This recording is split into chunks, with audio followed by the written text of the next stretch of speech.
আজকে আমি তোমাদের শেখাবো ইলেকট্রন বিন্যাসের নীতি। তোমরা কিভাবে সকল মৌলের ইলেকট্রন বিন্যাস করবা। এখানে কিছু ব্যতিক্রম নিয়ম আছে। তো আমরা আগে স্বাভাবিক নিয়মগুলো দেখি এবং শেষের দিকে আমরা ব্যতিক্রম নিয়মগুলো শেখাবো। তো চলো আমরা আগে স্বাভাবিক নিয়মগুলো একটু দেখে নিই। কিন্তু তার আগে একটা কথা, তোমরা অবশ্যই আমার চ্যানেলটাকে সাবস্ক্রাইব করো। নিচে দেখো একটা বেল আইকন আছে, এখানে এইভাবে সাবস্ক্রাইব করবা এবং পাশে থাকা বেল আইকনটা একটু বাজিয়ে দিবা। চলো আমরা দেখি, শুরু করি। তো আমরা আগে স্বাভাবিক সংখ্যাগুলো দেখে নিই। দেখো এন হলো, এগুলো আমাদের স্বাভাবিক সংখ্যা। এন সমান 1 2 3 4 এরকম মানগুলো আসে। তো এগুলো হলো প্রধান স্তর। তো এই স্তরগুলো আবার উপস্তর আছে।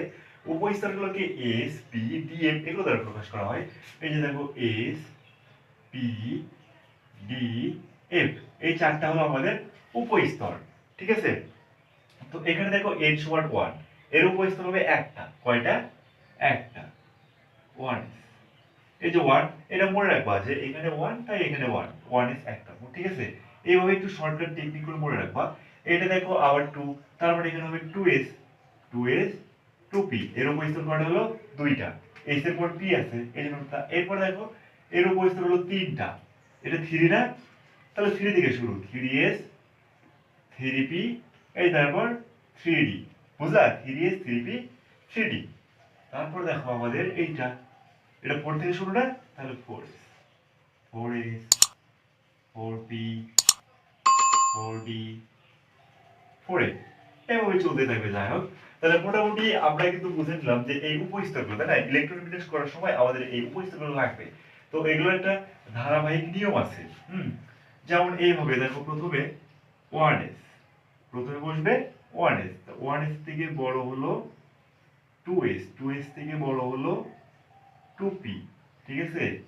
তারপর বড় হলো 3s 3p, এরপর চলে আসবে 4s। এখানে একটু ব্যতিক্রম কিছু নিয়ম আছে, আমরা বলে দেবো পরে। 4s, তারপর চলে আসবে তোমার 3d আর 3d, এরপর চলে আসবে আমাদের 4p,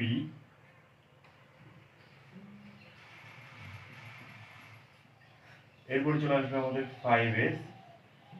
যাক, এইভাবে আমাদের আরো চলবে। মোটামুটি এই পর্যন্ত হলে আমাদের হয়ে যাচ্ছে। হুম এই পর্যন্ত হলে আর অত আমাদের লাগছে না। কিন্তু আরো আছে, আরো এই নিয়মগুলো আরো অনেক আছে। তো যাক, এটা কিভাবে তোমরা এই যে ধারাবাহিকটা মনে রাখবা, এই সিরিয়ালটা আছে, এটাকে তোমরা মনে রাখবা কিভাবে, আমি সেটা তোমাদের একটু বুঝে দিচ্ছি। দেখো, এইখানে এটা একটা আমাদের শর্টকাট টেকনিক আকারে আমরা শিখবো। হ্যাঁ, এটা এই এইভাবে তো আমাদের মনে রাখা সম্ভব না। সম্ভব? এইভাবে মনে রাখা সম্ভব না, আর সম্ভব হলে অনেক কঠিন হয়। সেই জন্য আমরা একটা শর্টকাট টেকনিক বের করছি, যেটার মাধ্যমে আমরা এই ধারাবাহিক সিরিয়ালটা অতি সহজে মনে রাখতে পারবো এবং ইলেকট্রন বিন্যাসের সময় কাজে লাগাতে পারবো। দেখো সেই নিয়মটা কি, আমরা একটা ছন্দ আকারে এটা শিখবো। দেখো,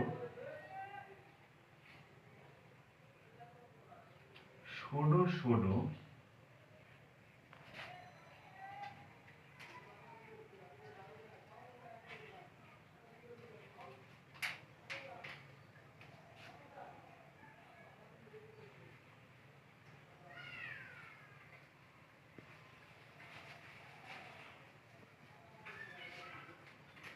দেখো, শোনো শোনো প্রিয়া, শোনো প্রিয়া শোনো, DP DPS DPS FDPS FDPS খোলো। এটা জাস্ট আমরা মিল করার জন্য লিখে দেবো খোলো। দেখো, এখান থেকে আমরা এই ধারাবাহিক সিরিয়ালটা কিভাবে নিয়ে আসবো। শোনো, আমরা শোনো এখানে এস ধরলাম, যেটা এমনি কথা ধরে নিলাম আমরা শোনো, আবার আমরা শোনো এস ধরলাম। মানে এই এস তে যদি এর সাথে আমাদের মিল আছে, যে ওয়াটার ম্যাসিভ তাহলে সব, সেইখান থেকে আমরা শোনো এস।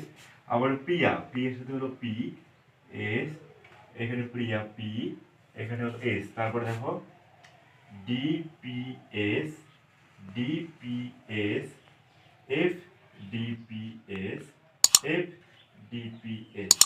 দেখো, এখন আমাদের কিন্তু এই যে S S P S P S DP S DPS সবগুলো কিন্তু মিলে গেল, আমাদের কিন্তু সিরিয়ালটা চলে আসলো। তাই না? খেয়াল করে দেখো, আমাদের যে এই যে ইলেকট্রন বিট অ্যাসিড যে সিরিয়ালটা, দেখো দুইটা এস, তারপরে পি, তারপরে এস, এই যে তারপরে পি, তারপরে দেখো এই যে এস, তারপর দেখো ডি, তারপর পি, তারপর এইচ। এই যে এই ধারাবাহিকভাবে আর চলতেই থাকবে। তাহলে আমাদের এই সিরিয়ালটা চলে আসলো মোটামুটি আমাদের এই পর্যন্ত হলেই হয়ে যায়, তারপরে কিছু ব্যতিক্রম লাগে। তো যাই হোক, আমরা এইভাবে যদি এটা মনে রাখতে পারি তাহলে আর এটা আমাদের মুখস্থ রাখতে হবে না, এই সিরিয়ালটা আমাদেরকে মুখস্থ রাখতে হবে না। ঠিক আছে? তো চলো আমরা এই অনুযায়ী কিছু ইলেকট্রন বিন্যাস করে দেখি, তাহলে তোমাদের জন্য আরো সুবিধা হবে। তোমরা ফার্স্ট টাইম এগুলো একটু ভালোভাবে বুঝে নিও এবং মাথার মধ্যে রেখে দিও, তাহলে ইলেকট্রন বিন্যাস করার সময় একটু আমাদের সুবিধা হবে। শিক্ষার্থী বন্ধুরা, একটা জিনিস তোমরা ফলো করো, আমরা যে এসপি ডিএফ লিখছিলাম এগুলোর একটা নির্দিষ্ট মান আছে, যে আমরা কোন মানগুলো বসাবো। এস এর সর্বোচ্চ মান হলো 2, এস এর সর্বোচ্চ মান হলো 2। এরপর আছে আমাদের পি, পি এর সর্বোচ্চ মান হলো 6, ডি এর সর্বোচ্চ মান হলো 10, আর এফ এর সর্বোচ্চ মান হলো 14। ঠিক আছে? তো দেখো এই অনুযায়ী যে আমরা মানগুলো বসালাম, এর থেকে কম মান বসতে পারে, কিন্তু এর থেকে বেশি মান কখনোই বসবে না। যেমন এস এর মান, এই যে এখানে 2 লেখা আছে, সর্বোচ্চ বসলে 2 বসবে, কিন্তু 2 এর উপরে কখনো বসতে পারবে না। দেখো আমরা কিছু ইলেকট্রিক ফিনিশিং নিয়ম দেখি। ধরো সোডিয়াম, সোডিয়ামের কত, আমাদের কিন্তু এটা পারমাণবিক সংখ্যা, এটা আমাদের মনে রাখতে হবে। সোডিয়ামের কত, 11। তোমরা মোটামুটি 1 থেকে 35 পর্যন্ত পারমাণবিক সংখ্যাগুলো একটু মনে রেখো, তারপরে গ্রুপ সংখ্যাগুলো 18 নম্বর গ্রুপের, 17 নম্বর গ্রুপের, 1 নম্বর গ্রুপের, আমরা এগুলো পরে বলে দেবো। এগুলো আরো কিছু নিয়ম আছে যেগুলো তোমরা একটু মনে রাখবা, এইগুলো হলে মোটামুটি হয়ে যাবে। তো দেখো সোডিয়াম, সোডিয়ামের 11, আমরা এটা ইলেকট্রন টেস্ট করি। 1s2, এই যে 1s একটা না, একটা 1s2। তারপরে দেখো 2s2, এরপর দেখো 2p6, কয়টা হলো, 2। এই যে উপরে গুলো গুনতে হবে, এই যে এগুলো এগুলো গুনতে হবে। ঠিক আছে? উপরে যে পাওয়ার এগুলো, তাহলে এই যে 2 2 2 2 4, 4 আর 6 10, এখানে আছে কত, আবার 11টা। তাহলে 3s1, 11টা মিললো, এই যে হয়ে গেল। এরপরে দেখো আমরা আর একটা দেখি, ধরো আমরা ক্যালসিয়ামের দেখি। ক্যালসিয়াম, ক্যালসিয়াম কত, 20। তাহলে এখানে দেখো 1s2, 2s2, 2p6, 3s2, দেখো তাহলে কয়টা হলো, 3p6, 2, এই যে মাত্র উপরে এগুলা 2 2 4, 4 আর 6 10, 10 আর 2 12, 12 আর 6 18, তারপর হলো 4s2। এখন দেখো আমরা যে শোনো শোনো প্রিয়া তোমাদের নিয়মটা শিখালাম, দেখো তো ফলো করো। শোনো, শোনো প্রিয়া, শোনো প্রিয়া, শোনো। দেখো তো রুলসটা পড়লো, ওই রুলস অনুযায়ী কিন্তু কাজটা আমাদের হয়ে যাচ্ছে। কিন্তু এখানে একটা তোমাদের প্রশ্ন থাকতে পারে যে 3D তে ইলেকট্রন আগে না না যে 4s এ কেন আগে ইলেকট্রন আসলো? হিসাব অনুযায়ী তো এখানে 3D তে যাওয়ার কথা, তাই না? কিন্তু 4s এ কেন আসলো? তো দেখো এটার কিছু রুলস আছে। সেটা হলো কি, 3D, এই যে SPDF, এই সংখ্যাগুলো দেখতেছো, এই SPDF এর একগুলো নিজস্ব মান আছে। সেই মানগুলো হলো কি, S এর মান, সেই মানগুলো হলো, S এর মান হলো 0, P এর মান হলো 1, D এর মান হলো 2, আর F এর মান হলো 3। এগুলো হলো এদের নিজস্ব মান। তো এই মান অনুযায়ী, দেখো এই মান অনুযায়ী 4s সমান 4 যোগ হলো 0, এই যে s এর মানটা 0 না, 4 যোগ 0 সমান হলো 4। তারপরে 3d, 3 যোগ হলো 2 সমান হলো 5। তাহলে 4s আর 3d, এই দুইটার মধ্যে কে শক্তিশালী? এই যে 3d এর মানটা বেশি, তাই 3d টা হলো শক্তিশালী, আর 4s টা হলো এর থেকে একটু কম শক্তিশালী। তো ইলেকট্রন বিন্যাসের একটা নিয়ম আছে, নিয়মটা হলো যে ইলেকট্রন সমূহ সর্বদা কম শক্তি স্তর পূর্ণ করে এবং তারপর উচ্চ শক্তি স্তর পূর্ণ করে। আগে আমাদের এই যে কম শক্তি স্তর 4 স্তর, এটা পূর্ণ করবে, এটা পূর্ণ করার পর তারপর আমাদের 3d এই স্তর ইলেকট্রন যাবে। তো দেখো এখানে এই যে 4s, এটার মান হলো 4 আর 3d এর মান হলো 5। তো এই অনুযায়ী আমাদের যেটা কম শক্তি সম্পন্ন সেটা আগে ইলেকট্রন যাবে, সেই জন্য আগে 4s ইলেকট্রন যায় এবং তারপরে 3d তে ইলেকট্রন যায়। ঠিক আছে? তো এই অনুযায়ী এখানে 3d তে ইলেকট্রন না যায়, আগে 4s ইলেকট্রন চলে আসছে। তো দেখো এইটা হলো আমাদের স্বাভাবিক নিয়ম, এইভাবে তোমরা বাকি সবগুলো ট্রাই করবা, বাসায় দেখবা, এই রুলস অনুযায়ী ফলো করবা। কিন্তু এরপরেও কিছু ব্যতিক্রম নিয়ম আছে। সেই ব্যতিক্রম নিয়মটা কি দেখো, আমরা একটু ক্রোমিয়াম দেখি। ক্রোমিয়াম, ক্রোমিয়ামের কত 24, ক্রোমিয়াম কত 24, ঠিক আছে, এটা দেখি 1:2, 2:2, 2p6, 3:2, 3p6। দেখো তাহলে এখানে আমাদের কয়টা হলো, 2 2 4 10 18টা। তাহলে আমাদের 18টা হয়ে গেছে, এখানে হচ্ছে আমাদের 24, আমাদের লাগে হলো আর 6টা। তো আমাদের এই হিসাব অনুযায়ী এমনিতে দেখো এই হিসাব অনুযায়ী কি হয়, 4s 2 3d 4, এই হিসাব অনুযায়ী এটা হচ্ছে না,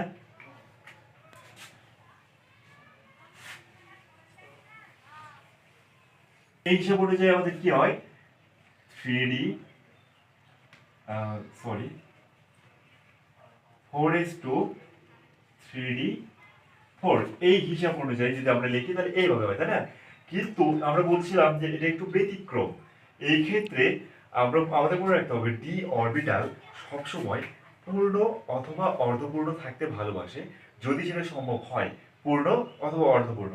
তাহলে ডি, এই যে ডি অরবিটাল, ডি অরবিটালের সর্বোচ্চ মান কত 10, ডি সর্বোচ্চ মান কত 10, তাহলে এই 10 এটা হলো পূর্ণ, আর যদি তা না হয় তাহলে হলো অর্ধপূর্ণ 5, পূর্ণ অথবা অর্ধপূর্ণ থাকতে ভালোবাসে যদি সেটা সম্ভব হয়। তাহলে আমরা যদি এই ক্ষেত্রে ইচ্ছে করি 4s1 দিলাম, 3d 5 দিলাম, 4s কি দিলাম 1, এখান থেকে একটা ইলেকট্রন এই যে 3d কে দিলাম 5, কারণ আমরা কি বলছি যে এর একটু আহ, অর্ধপূর্ণ বা পূর্ণ থাকতে ভালোবাসে যদি সেটা সম্ভব হয়। তাহলে এই যে আমরা একটা ইলেকট্রন রেখে দিয়ে দিলাম, 3d5 আমাদের হয়ে গেল। তো এই যে 3d5 হলো, আমরা এই অনুযায়ী এটাকে লিখবো। এখানে কিন্তু একটা কথা আছে যে এইভাবে যদি আমরা লিখি 4s1 3d5, হ্যাঁ, সেই ক্ষেত্রে ইলেকট্রন বিন্যাসটা সঠিকভাবে হয় না, মানে দেখতে একটু বেমানান লাগে, আমাদের একটু সাজায় লিখতে হবে, এটা নিয়ম হলো সাজিয়ে লিখতে হবে। তো 3dটাকে জেনারেল ভাবে সামনে আনতে হবে, কি করতে হবে, এই যে 3d5 4s1, ঠিক আছে, 3d5 4s1, তোমরা এটা মনে রাখবা। এরকম যদি কখনো হয় সেটা একটু আগে এইভাবে কোথাও করে নিবা বা মনে মনে ভেবে নিবা, নিয়ে একটু সাজায় লিখবা। এভাবে সাজায় লিখতে হবে। আবার তোমরা দেখো এটার পরেই যদি আমরা ক্রোমিয়াম ম্যাঙ্গানিজ করি, সে ধরো আমরা ম্যাঙ্গানিজ করলাম Mn, অবশ্যই আমরা ম্যাঙ্গানিজ করব। দেখো এই যে ম্যাঙ্গানিজ, ম্যাঙ্গানিজ হলো 25, তাহলে 1s2 2s2 2p6 3s2 3p6, এখানে এই অনুযায়ী আমরা আবার ভেবে নিলাম 4s2 এবং হলো 3d5, এখানে তো কোনো কথাই নাই, আমরা জাস্ট 3d5টাকে সামনে নিয়ে আসলাম এবং 4s2টাকে পিছনে নিয়ে গেলাম। দেখো এখানে আমাদের ক্লিয়ার, কারণ এখানে আমাদের 25, এই যে এই পর্যন্ত আমাদের 18 সাথে 25 হয়ে যাচ্ছে, আমরা 4s থেকে পিছনে দিলাম আর 3d5টাকে সামনে নিয়ে আসলাম। আবার তুমি দেখো যদি তুমি এখানে ক্রোমিয়াম করলা, তুমি যদি এখন হিসাব অনুযায়ী কি হবে 4s2 আর হলো আমাদের 3d, আমাদের 11টা আছে, তাহলে 11টা, যেহেতু এখানে আমাদের 29, তাহলে এখানে 18, তাহলে 11টা আছে আমাদের, তাহলে এইভাবে হচ্ছে, তাই না? কিন্তু আমরা বলছিলাম কি 3d পূর্ণ অথবা অর্ধপূর্ণ থাকতে ভালোবাসে, তাহলে আমরা কি লিখবো 4s1 3d 10, এগুলো কিন্তু আমি তোমাদের বোঝার সুবিধার জন্য এই পাশে লিখে দিচ্ছি এমনিতেই। তাহলে এখন আমরা সাজে লিখি 3d 10 লিখলাম, আর লিখলাম হলো আমরা 4s1, ঠিক আছে, এই তো এটা আমরা লিখলাম। এখন যদি ধরো তুমি কপার, ধরো তুমি নিকেল করবা, নিকেলের হলো 28, এইটা করবা সে, এই ক্ষেত্রে তাহলে কি হয় 1s2 2s2 2p6 3s2 3p6, দেখো 18 পর্যন্ত আমরা চলে আসছি, আর তার আর আছে কয়টা 10টা, তাহলে কি হয় 4s2 আর হলো 3d8। তো এই ক্ষেত্রে যদি আমরা একে 10টা করতে যাই তাহলে এই দুটো ইলেকট্রন একে দিতে হচ্ছে, কিন্তু এটা কখনো সম্ভব না, একজনকে মেরে ফেলে দিয়ে তো অপরজনকে বাঁচানো যাবে না, এর কাছে থাকতে হবে, কথার কথা, এর কাছে থাকতে হবে, তারপর তো সে আরেকজনকে দান করতে পারবে, তাই না? তো এই যদি দুইটা ইলেকট্রনকে একে দিয়ে দেয় তাহলে তার কাছে কিছু থাকতেছে না। তো এই জন্য কিছু ব্যতিক্রম আছে আমাদের, এটা যেমন তেমনই থাকবে, এই থেকে ধ্বংস করা সম্ভব না, এটা দুই থাকবে।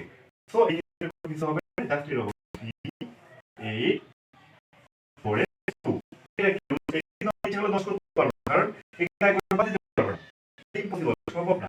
আগে একটু দিতে হবে, তারপরে দিতে হবে। তো এই মোটামুটি নিয়মগুলো তোমরা এগুলোই বাসায় আরো একটু ট্রাই করবা, আর অন্যান্য এই পরবর্তী বিষয়গুলো মুখস্থ করে নিয়ে এই অনুযায়ী আরো ট্রাই করবা। তো মোটামুটি তোমরা যেগুলো দেখো আস্তে আস্তে সবগুলো ট্রাই করবে, একবারে সফল হবে না, ধীরে ধীরে ধীরে ধীরে প্র্যাকটিস করলে তোমাদের এগুলো দক্ষতা বেড়ে যাবে, তুমি নিজেরা অনেক বুঝতে পারবা। তো শিক্ষার্থী বন্ধুরা, আমার ভিডিও যদি তোমাদের ভালো লেগে থাকে তাহলে অবশ্যই চ্যানেলটিকে সাবস্ক্রাইব করবা এবং একটা লাইক দিবা। এই যে নিচে দেখো একটা আমাদের বেল আইকন আসতেছে এবং চ্যানেলের নাম আসতেছে, এই নামে তোমরা সাবস্ক্রাইব করো এবং বেল আইকনটাতে একটা ক্লিক করে দাও। আর তোমাদেরকে অনেক ধন্যবাদ। সবাই সুস্থ থাকো।